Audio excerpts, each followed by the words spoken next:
projeto de lei 4.401 de 2021, que cria um marco regulatório de criptomoedas no Brasil, foi aprovado na terça-feira na Câmara dos Deputados. Agora o texto segue para a sanção presidencial. A Lei das Criptomoedas define regras para a proteção e defesa do consumidor, o combate aos crimes financeiros, a transparência das operações envolvendo criptomoedas e o texto também traz regras para a prestação de serviços relacionados a ativos virtuais e para o funcionamento das corretoras de criptomoedas. Mas o que essa lei muda no dia a dia dos investidores? Para falar sobre esse assunto, trouxemos ao meio-dia em Brasília o editor-chefe do site Block Trends, Felipe Hermes. E também trouxemos o gestor de fundos de investimento e diretor aí também da A7, o Alexandre Ludolfi. Tudo bem? Sejam bem-vindos ao meio-dia em Brasília. Boa tarde, Cris. Muito obrigado pelo convite. Boa tarde, pessoal. Boa tarde, Alexandre. Boa tarde, Felipe. Sejam bem-vindos. Obrigado. Obrigada por dispor de tempo de vir conversar com a gente aqui, com os nossos leitores e com as pessoas que nos assistem aqui no Meio-Dia em Brasília, sobre esse tema muito importante, especialmente para os investidores. E eu começo essa pergunta falando com o Alexandre. Alexandre, o que muda de fato nessa lei para os investidores brasileiros e o que essa lei representa também para vocês? Eu acho que, apesar da lei não resolver todos os problemas de cripto, é um projeto que já estava tramitando desde 2015.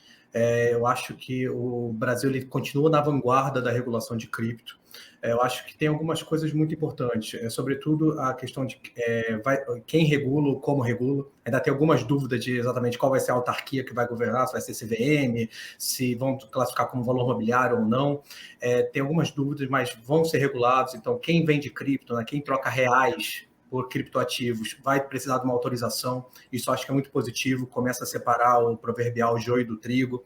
A gente sabe que tem muitas empresas pequenas, muitas empresas que estavam usando cripto como forma de fazer crimes, estelionatos.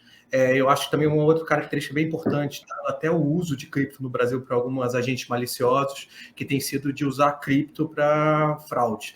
E você está tipificando os crimes que utilizam cripto para fazer fraude. Isso aí criando agravantes e criando penas mais severas. Na minha opinião, isso aí é muito importante. Eu acho que essas são as grandes mudanças. Claro, a gente tem alguma questão ali de mineração verde, de Bitcoin, mineração verde de cripto. Eu acho que nessa bandeira de ESG que também é bastante importante, mas isso aí já era amplamente esperado pelo mercado. Eu acho que era mais nessa linha, né, Hermes? Tem um complemento?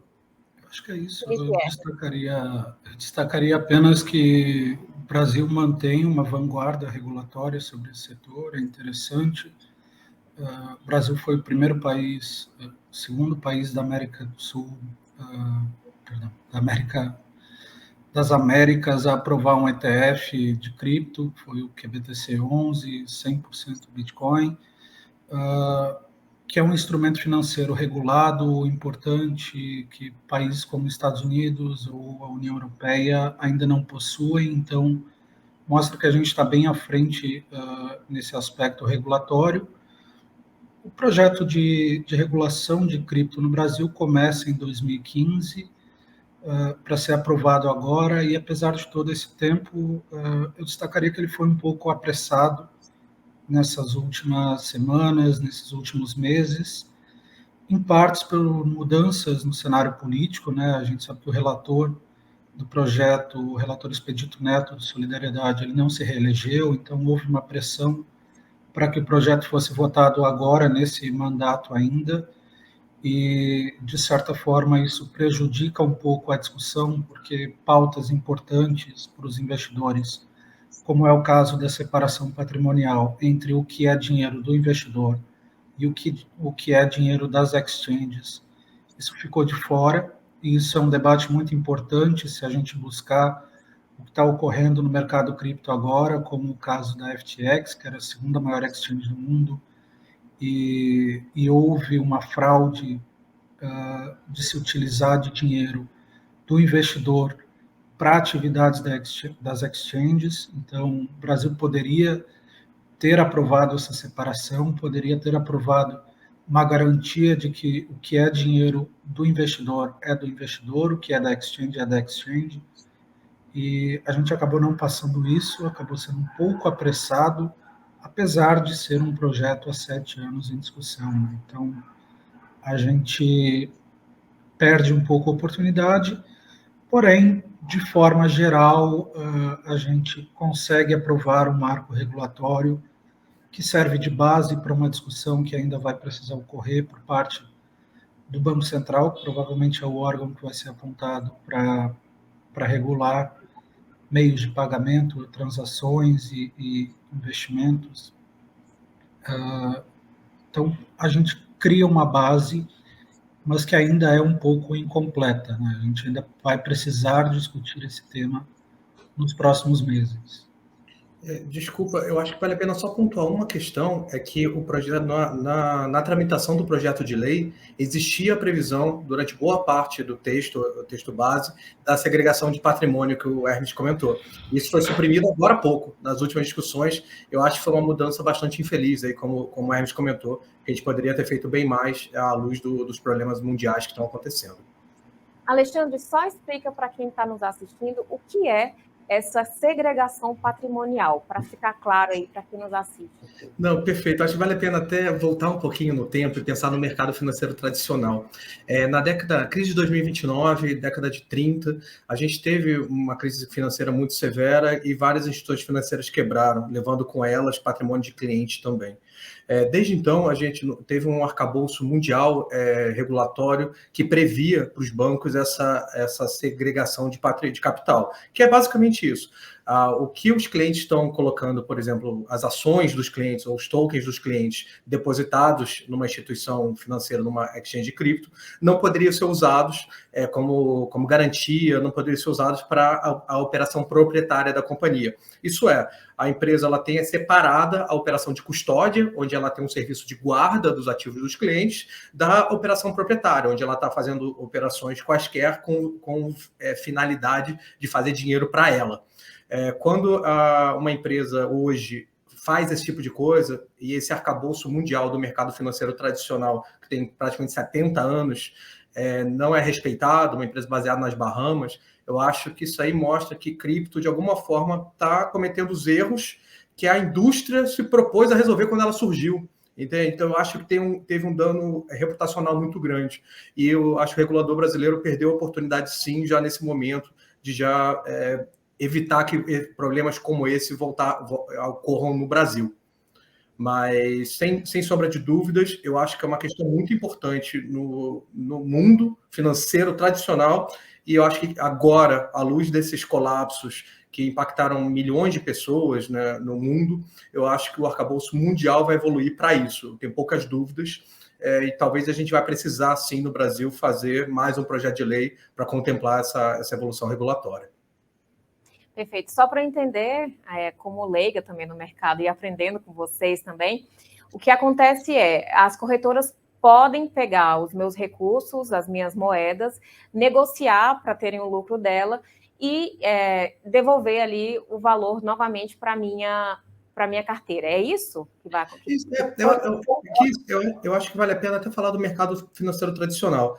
Com a evolução e com a transparência, hoje a gente tem o que a gente chama de reserva fracionária. Os bancos, por exemplo, com aquelas limitações de Basileia, eles podem sim, se todo mundo pede os resgates de um banco tradicional brasileiro, não tem dinheiro para todo mundo. E legalmente falando, funciona assim. Só que o sistema de cripto ele é mais eficiente e mais rápido. Então, não necessariamente a corretora ela estaria vendendo o seu criptoativo, mas quando ela utilizou esse como uma garantia do empréstimo que deu problema, ou fez qualquer outro tipo de obrigação, existe o que a gente chama de contágio. De alguma forma, ocorreu contágio do balanço proprietário da empresa para o que deveria estar segregado, deveria ter separado, como se fosse assim. Eles acessaram o cofre onde os seus ativos estavam guardados e isso foi impactado por operações que deram errado no trade proprietário da companhia. Realmente, para mim, isso é um absurdo, tá? Com toda a história que eu tenho de mercado financeiro tradicional, entendendo que a gente passou no Brasil na década de 80, aqui 90, por quebra de empresas corretoras no Brasil por esse motivo, e também ocorre essa proibição no mercado de corretoras tradicionais, que isso não seja pacificado no mercado de cripto. Mas é bem importante pontuar aqui que não é o mercado todo de cripto que opera assim, e sim o arcabouço que essa corretora e algumas outras corretoras operavam, por exemplo, em paraísos fiscais e em lugares que têm uma solidez regulatória menor. No caso, a FTX, que foi a empresa foco do problema agora, ela operava nas Bahamas. Aqui na QR, por exemplo, a gente utiliza o arcabouço regulatório do estado de Nova York, que é muito mais sólido, que é o mesmo arcabouço que um banco que opera no estado de Nova York, em Manhattan, tem. Então, agora está ficando claro que nem tudo em cripto é igual e que, de certa forma, as empresas que cresceram muito rápido, elas foram imprudentes, não tiveram controles de risco adequados, e isso está causando uma destruição de valor sem precedentes no mercado de cripto. Perfeito. E eu volto a pergunta agora para o Felipe Hermes. Felipe, o Estado brasileiro vai ter capacidade de regular esse setor, considerando que a natureza dele, das criptomoedas, é uma natureza irregulável, né? Nasceu como uma moeda livre.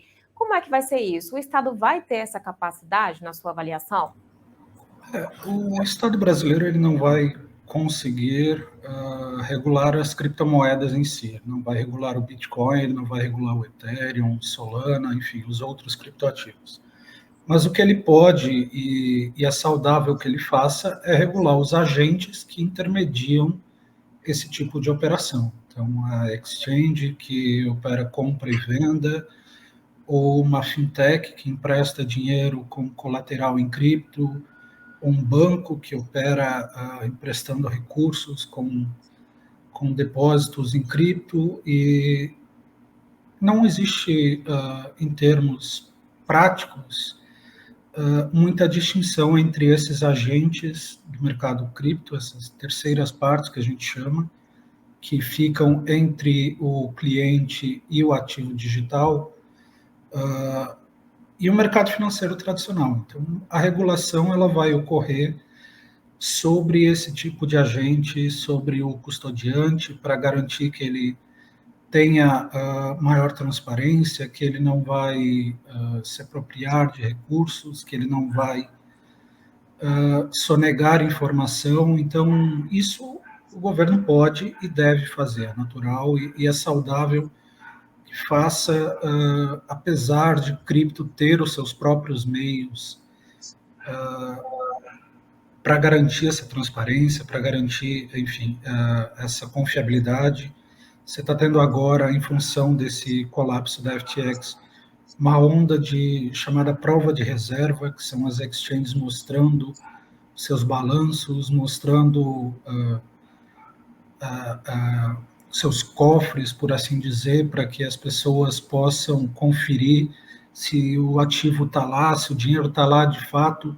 E a blockchain, ela é extremamente transparente, você consegue ter mais informações ali do que em qualquer balanço de banco, porque na blockchain você tem isso auditável 24 horas por dia e os bancos não têm essa mesma transparência. Então, o cripto está colocando as suas ferramentas à disposição para garantir segurança aos clientes. Por outro lado, existem esses agentes intermediários que operam em sistema muito parecido com o mercado tradicional, e eles vão ser regulados e é saudável que eles sejam regulados.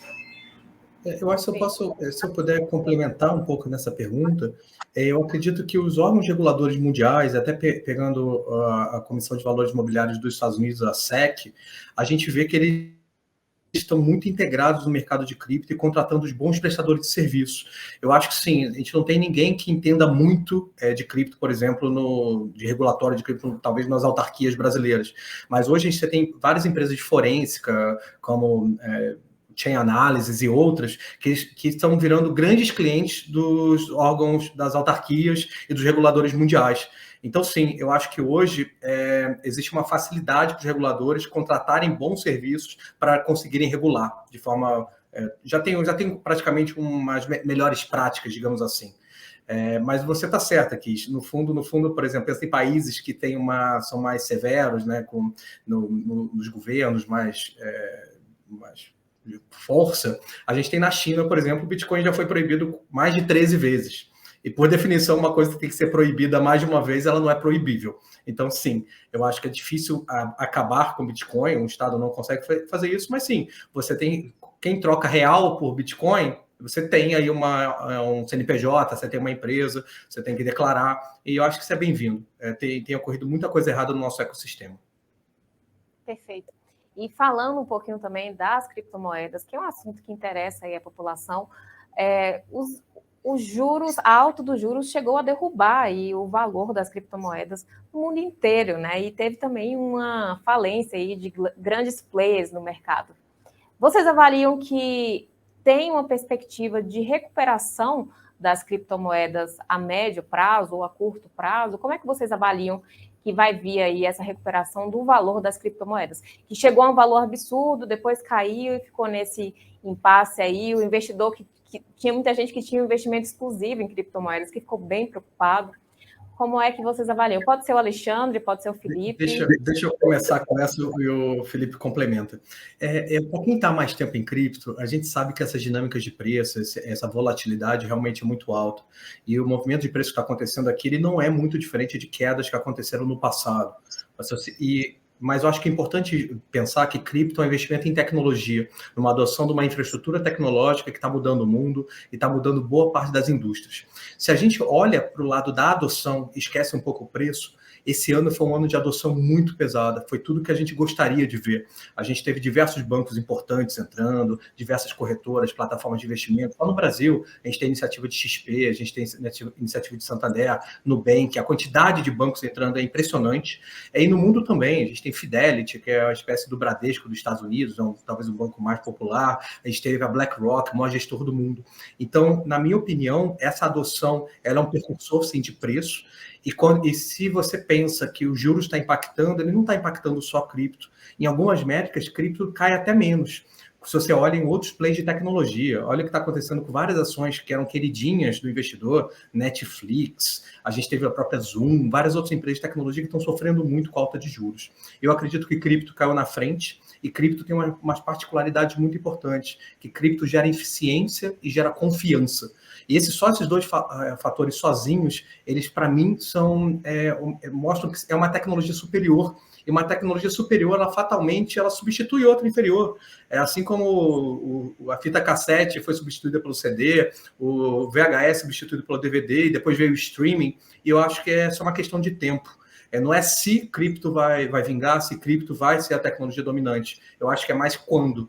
Sem dúvida, esses episódios ruins de falências que ocorreram, eles botam a indústria um pouco para trás, tem um dano reputacional grande, está tendo dano em preço, mas eu realmente acredito para aquele investidor que tem um horizonte um pouquinho mais longo, olhando para 12 meses ou talvez um pouco mais à frente, eu acho uma grande oportunidade de investimento, isso pensando no mundo. E se você olha a luz do Brasil, né, como o Felipe começou a comentar, a gente está passando por uma mudança de governo, a gente está passando por uma possibilidade de maior volatilidade, o mundo está passando por um cenário geopolítico complicado, né, com potências mundiais em guerra. Eu realmente acredito que cripto é uma ferramenta muito importante para a diversificação de portfólios.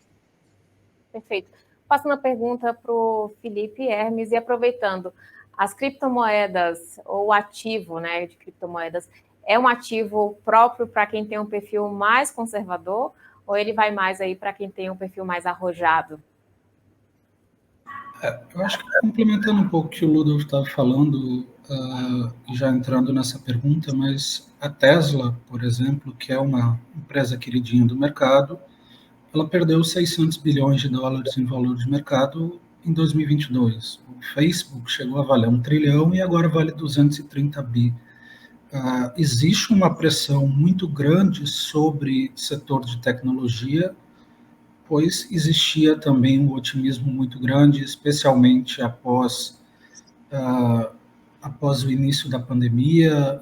Existe uma visão de que a pandemia iria adiantar em 10 anos a adoção de determinadas tecnologias, e a gente precificou isso e chegou a ter uma empresa que não dava lucro como a Tesla, valendo 1 trilhão. Agora ela está continuando a entregar, da mesma forma que o Bitcoin, da mesma forma que as criptomoedas, continua a entregar resultado que se esperava, mas a visão das pessoas não está tão otimista. Então, existe apenas uma visão mais imediatista agora, propiciada por juros, e essa visão ela se reflete em preço. Mas eu acho que a longo prazo o preço ele é determinado pela entrega, ele é determinado por essa capacidade de adoção, e a tecnologia em si ela vai superar os desafios, ela vai se mostrar prática, né? Perfeito. Mais alguma consideração, Alexandre? Não, eu acho que para o investidor comum, que não está acostumado, né, com essa volatilidade um pouco maior de cripto, eu acho que é muito a questão de investir o tamanho correto.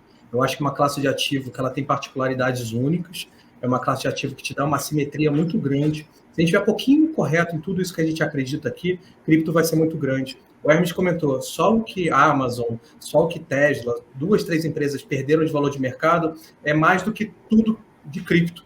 Então, o cripto ainda está muito no início, está muito cedo. Ainda é uma classe de ativo volátil, mas eu acredito sim que tem tamanho correto para qualquer perfil de investidor. Eu acredito que a gente tem estudos aqui, até convido a entrar no site da QR Assets, na parte da educação, que a gente mostra que pequenas adições de cripto, na ordem de até 5%, elas são para qualquer perfil de investidor, mesmo aquele mais conservador, melhoram o perfil de risco retorno de qualquer carteira e na ideia de diversificação. Claro, aquele investidor um pouco mais arrojado, que já investe em ações, já investe em mercado imobiliário, já investe em commodities, ouro, eu acho que ele pode ir talvez até um pouco maior, mas eu acredito sim que é uma classe de ativo para tudo e para todos, e hoje, com produtos como os que a gente oferece aqui na QR, a gente tem produtos de acesso muito regulados, produtos corretos, produtos honestos, que eu acredito que nem todo mundo está pronto para fazer a própria custódia de criptos, guardar no pendrive, fazer segurança de chave privada. Cripto é uma tecnologia, ela é muito poderosa, mas também ela não aceita falhas. E a gente sabe que muitas pessoas, às vezes, perdem acesso às chaves privadas, tem algum problema de fragilidade de segurança, né? Sites de phishing que tentam fraudar. A gente brinca, aqui no Brasil, eles fraudam o seu telefone celular para pedir para você pagar boleto de R$400 no WhatsApp. Imagina com um montante maior o seu investimento. Então, sim, eu acredito que para qualquer perfil de investidor, e é muito parecido com Venture Capital, né? É como se você estivesse comprando uma indústria logo no início, comprar o Google lá no início, e pode ser muito grande. Então, faz mais sentido ter um pouquinho de cripto do que não ter um pouquinho de cripto, na minha opinião.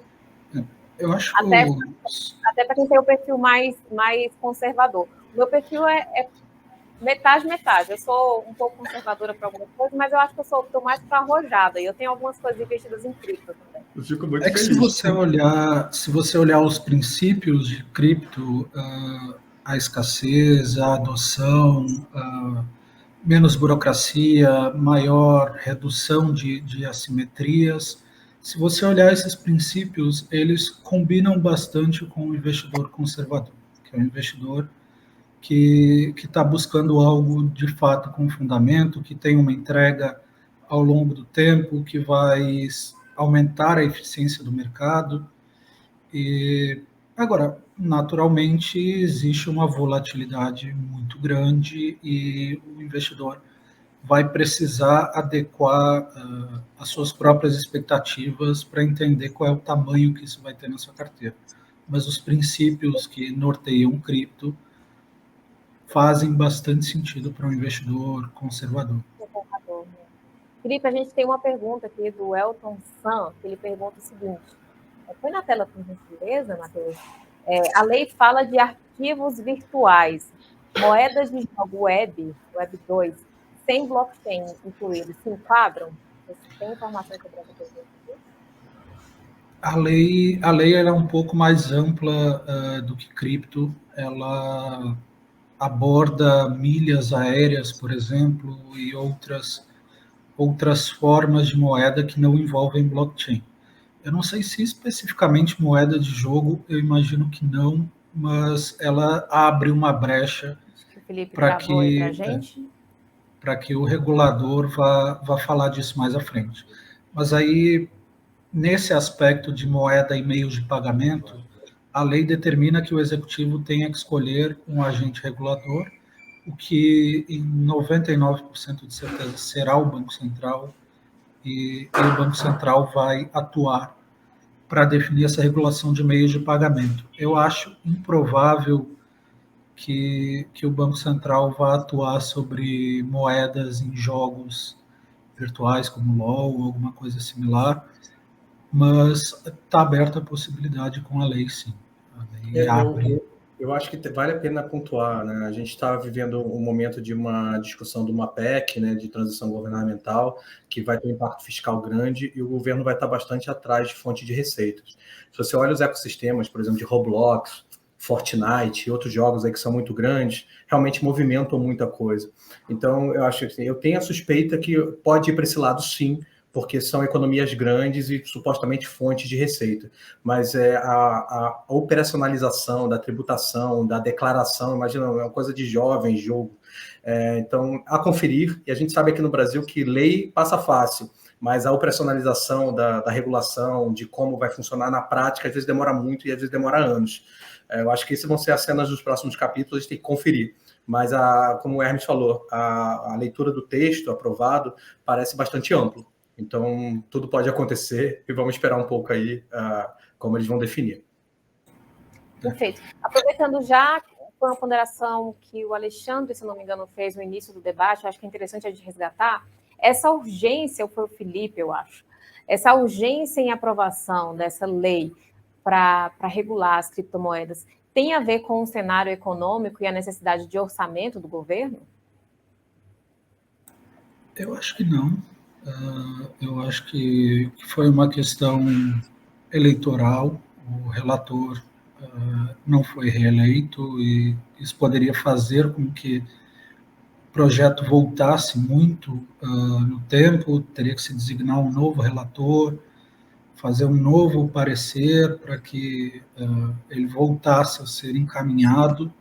Eu não sou especialista em tramitação do Congresso, mas eu imagino que isso agregaria mais 1 ou 2 anos, pelo menos, para que se cogitasse colocar o projeto na pauta. E, diante do cenário, os agentes envolvidos em cripto, eles viram uma oportunidade interessante para avançar isso agora e voltar a ter discussões mais pontuais ao longo de 2023, 2024, ou discussões com o agente regulador, como é o caso do Banco Central. É mais fácil você discutir com o agente, com o Banco Central e com a CVM, do que com o Congresso. Então, facilita um pouco essa burocracia.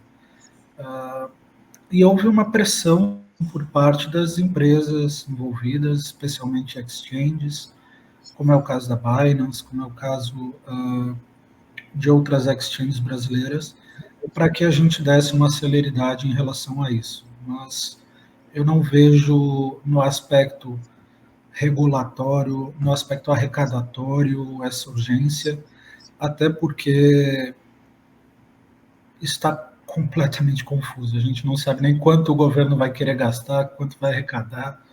Eu acho que eles ainda estão naquela fase de divisão de cargos e colocar o Centrão para dentro do governo. Ainda está numa fase um pouco anterior a essas discussões sobre aumentar a arrecadação. Que eu acho que é importante pontuar, até para o telespectador aí que não tem tanta familiaridade, é que cripto é uma classe de ativo muito difícil de classificar, que cripto pode ser várias coisas. Pode ser um valor mobiliário, pode ser uma commodity, pode ser um meio de pagamento.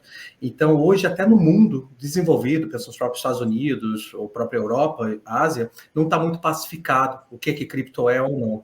A gente tem, para o início do ano, possivelmente, o fim do processo da Ripple, né, que é um processo bem importante, já se arrasta para alguns anos, se vai ser classificado ou não como valor mobiliário. Isso, na minha opinião, é algo que os reguladores mundiais estão esperando, até para poder pensar nesse aspecto tributário e classificação. A gente aqui na QR, que atua também no mercado de tokenização e muitas outras coisas, a gente está super de olho nisso, e eu acho que a gente tem que esperar um pouco o marco regulatório mundial aparecer para a gente derivar aqui para o Brasil. Mas, sem dúvida, foi na direção correta. Eu acho que ela endereça um dos principais problemas do Brasil, por exemplo, a criminalidade, que utiliza muito o cripto para fraudes, e sem dúvida é a gente aqui que faz um trabalho sério, que está tentando, a gente paga um preço muito alto de pessoas que caíram nesses copos de pirâmide, caíram nesses estelionatários, e eu acho que só esse lado já é louvável do regulador, já está sendo bem severo. Sim. Perfeito. Um país como o Brasil é absurdamente necessário. Até por conta dos golpes, né, e etc. Sim. Eu quero agradecer muito a presença de vocês dois aqui no Meio Dia em Brasília para explicar para a gente como funciona aí a lei das criptomoedas. Eu tenho certeza que esse debate foi muito esclarecedor e serviu para balizar aí a nossa linha de raciocínio. E agradeço muito vocês terem vindo aqui. Dispor de tempo, as portas do Meio Dia em Brasília estão abertas, sempre que quiserem voltar, tiverem um tema aí de relevância para a sociedade e para os investidores especialmente. Não, obrigado a você, Kit, pela oportunidade, antagonista. Foi ótimo bate-papo. Um ótimo jogo aí para todo mundo. Obrigado, Obrigada. Cris. Ótimo jogo para Obrigado, nós. Cris.